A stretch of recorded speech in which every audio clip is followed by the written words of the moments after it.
इत्थे परियां रहिंदियां ने, खजाना लभण दी कोशिश तो बड़ी की है, पर तहखाने तक पहुंचे हैगे आ। ये है कबीरवाला के इलाके में मौजूद वो गुरुद्वारा जहां आज भी सिख यात्री आते हैं और मशहूर है कि इसके तहखाने में खजाना दफन है।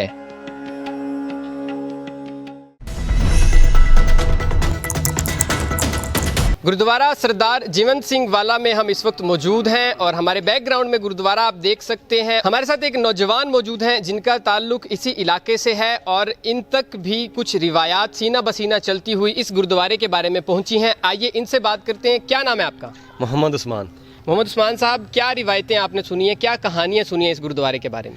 असीं जो छोटे छोटे होंदे सी सानूं वडेरे ये दसदे हुंदे सीगे इत्थे एक तहखाना वा, उहदे विच खजाना वा ते रात नूं असीं इत्थे अक्सर खेल बनाई होई सी, एक रात नूं खेलीदा सी, इत्थे परियां रहिंदियां ने, असीं सुणीदा सीगा। असीं फिर स्कूलों भज के आके खजाना लभण दी कोशिश तो बड़ी की है, पर तहखाने तक पहुंचे हैगे आ, लभ्या भाई कुछ नहीं हैगा। यानी वाकई ही तहखाना मौजूद है इसका? हाँ जी, तहखाना हैगा। थल्ले तकरीबन 12 पौड़े सीगे, 12 पौड़ियां थल्ले उतरना पैंदा सीगा और अब वो भर दिया गया? हाँ जी, वो तो भर्ती पा दी। तकरीबन एक साइड ते दरवाज़ा हले भी निशान होना पिछे, उतरने की जगह हैगी है थल्ले।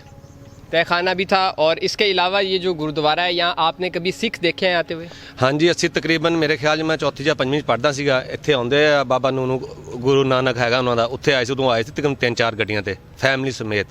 उदों असीं वेखे सी। उन्हां दे होर काफ़ी घर हैगे ने साडे पिंड दे विच, साडा घर भी जिहड़ा हैगा वो भी सिखां दा ही है जी।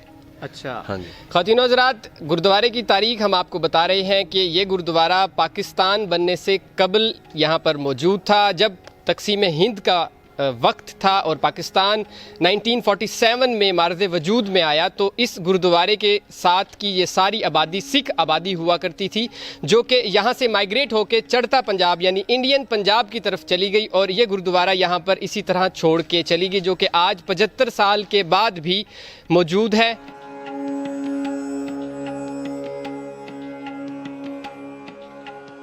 हमज़ा अलवी साहब, आप इस गुरुद्वारे के बारे में क्या जानते हैं? जब हम लोग छोटे छोटे थे तब ये थोड़ा सा साफ़ था, ऐसा नहीं था जैसा अभी आपको दिख रहा है। और वही वाली बात जो पहले आपको बताई गई, हम लोग यहाँ आते थे, खेलते थे। और एक और चीज़, यहाँ पे एक फैमिली रहती है, यहाँ पास में उनका घर है, और जब यहाँ पे माइग्रेशन हुई थी तो वो लोग इधर रुक गए और बाद में वो मुसलमान भी हो गए। और उनके पास अभी भी सिख हजरात आते हैं, जब वो आते हैं वो इधर भी आते हैं, आगे मतलब अपनी पुरानी जगह को देखते हैं उसका क्या हाल हुआ है, तो फिर कह सकते हैं वो रोते भी हैं इधर आके। आपने अपनी ज़िंदगी में किसी सिख फैमिली को यहाँ आते देखा है? बिल्कुल मैंने देखा है। मतलब जैसा एक वो सिख होता है ना, कृपान लगाई हुई और वो बड़ा डैशिंग सा, तो अच्छा भी लगता है उनको देख के, उनके साथ मिलने का मज़ा भी आता है कि जिस एरिया से वो गए हुए हैं हम उसी एरिया में रह रहे हैं, सारी चीज़ें। तो कई बार वो यहाँ आए हैं, आके उन्होंने इसको विज़िट किया है, और फिर अभी काफ़ी अर्सा हो गया कि कोई नहीं आया गया यहाँ पे।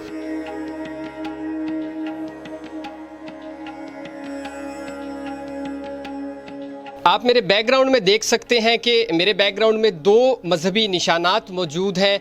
एक का नाम है खंडा, जो कि सिखों का मजहबी निशान है, और इसके साथ एक ओंकार का निशान भी मौजूद है, जो कि इस बात की गवाही देता है, शहादत देता है कि ये बिल्डिंग गुरुद्वारा हुआ करती थी। और पाकिस्तान बनने से पहले मुख्तलिफ रिवायात जो सीना बसीना चल रही हैं वो भी हमने आपके सामने रख दी हैं।